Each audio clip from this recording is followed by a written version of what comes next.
સ્થાનિક સ્વરાજ્યની ચૂંટણી માટે કોંગ્રેસનું ઉમેદવાર બચાવો અભિયાન હવે જાણે શરૂ થયું છે। ફોર્મ પરત ખેંચાવાના ડરથી સુરતના 40 ઉમેદવારોને અજ્ઞાતવાસમાં મોકલવામાં આવ્યા। હાઈકમાન્ડના આદેશથી ઉમેદવારોને શહેર બહાર મોકલી દેવાયા છે। ઉમેદવારોને પરિવાર સાથે સંપર્ક કરવાની પણ છૂટ નથી। નિલેશ કુંભાણી જેવી રમત ફરી ન રમાય તેવો કોંગ્રેસને ડર છે। અને આજ મુદ્દે સંવાદદાતા ધ્રુવ લાઈવ જોડાઈ ગયા છે। ધ્રુવ, જે પ્રમાણે ચૂંટણી આવતી હોય છે ત્યારે કોંગ્રેસનું એક અભિયાન શરૂ થઈ જતું હોય છે પોતાના જ ઉમેદવારોને બચાવવા માટેનું, અને એક વખત રિઝોર્ટ પોલિટિક્સ પણ શરૂ થઈ જતું હોય છે। અત્યારે શું સ્થિતિ છે? ખરેખર કોંગ્રેસના ઉમેદવારો ક્યાં છે તેને લઈને કોઈ વિગતો? શું ખરેખર તેમના સંપર્ક નથી થઈ રહ્યા?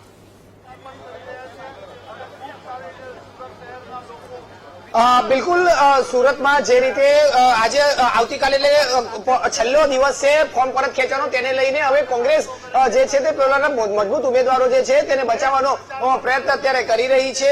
અજ્ઞાત સ્થળે કેટલાક ઉમેદવારોને લઈ જવામાં આવી રહ્યા છે। ક્યાંક તેને ભાજપના કેટલાક નેતાઓના ડર છે કે તેમને સતાવી શકે છે, તેના કારણે તેઓ આ પ્રકારે જે છે તે કેટલાક ઉમેદવારોને બચાવવાનો પ્રયત્ન અત્યારે હાલ કરી રહી છે।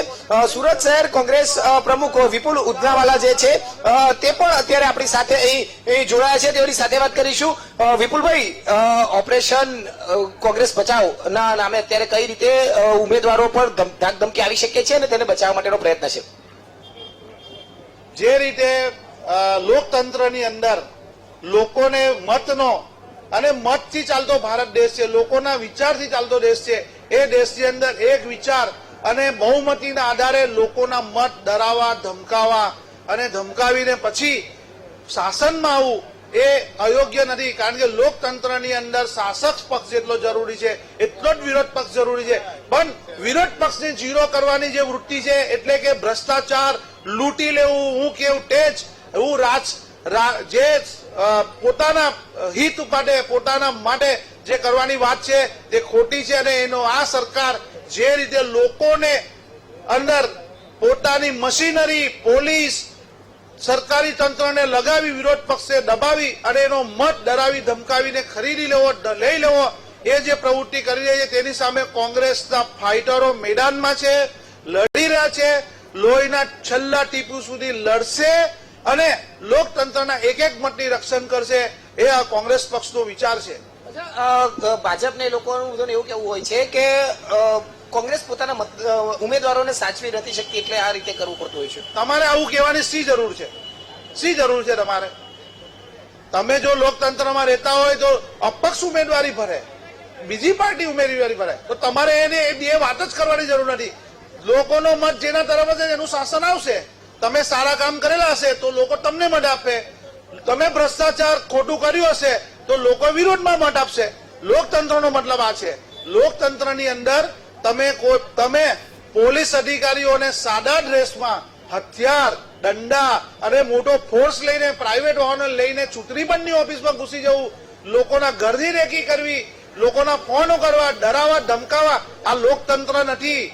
તમને સત્તા મળી છે, લોકોએ વિશ્વાસ રાખ્યો છે, પણ એનો મતલબ એવો નથી કે તમે લોકોના મતને બાંધમાં રાખી શકો। લોકો જાણી ગયા છે, તમારી પોલ ખોલવા માટે રેડી છે, ગમે ત્યારે તમારી સત્તા જઈ રહી છે એ દેખાઈ રહ્યું છે।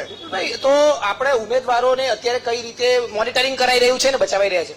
અમારા ઉમેદવારો અમારા કાર્યકર્તાઓના રક્ષણમાં છે, પ્રચાર કરી રહ્યા છે, સાથે નાસ્તો કરે છે, ફરે છે, ગ્રુપ મિટિંગો ચાલુ છે, બધું જ ચાલુ છે।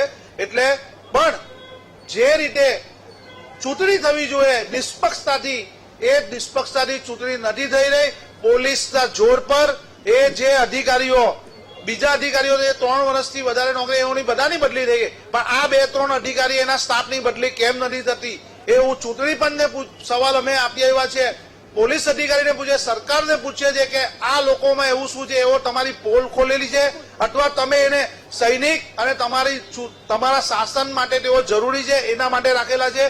લોકોનો મત દબાવવા, ડરાવવા ઉમેદવારોને અત્યારે કઈ રીતની સ્થિતિમાં સાચવા અત્યારે રાખ્યા છે? કારણ કે 15 તારીખ છેલ્લી છે, એટલે લોકો, અમારા ઉમેદવારો અમારી સંરક્ષણ, અમારા કાર્યકર્તાઓના સંપર્કમાં સાથે રહી જે તે જગ્યા ઉપર વ્યવસ્થિત રીતે પ્રચાર થાય, ટેલિફોનિક થાય, ફોનથી થાય, ગ્રુપ મિટિંગમાં થાય, એ રીતે કરી રહ્યા છે અને અમે અમારા રક્ષણમાં અમે તમામ પ્રક્રિયા કરી રહ્યા છે। બિલકુલ, એટલે અત્યારે જે રીતે આ તમામ જે ઉમેદવારો જે છે તેમને અત્યારે અગ્ર સ્તરે જે રીતે લઈ જવામાં આવી રહ્યા છે તેની વાત જે રીતે સામે આવી છે તેમાં મહત્વની વાત તો એ છે કે કેટલાક જે દબાણ કરે છે, કેટલાક અધિકારીઓ દબાણ કરવા આવે છે, ભાજપના ઈશારે દબાણ કરવામાં આવે છે અને લોકશાહીનું હનન ન થાય બચાવવા માટે આ તમામ પ્રયત્ન થઈ રહ્યા છે તેવું માનીને આ આખું કાર્ય કરાઈ રહ્યું છે. જી બિલકુલ, આભાર ધ્રુવ જોડાવા માટે અને તમામ જાણકારી માટે.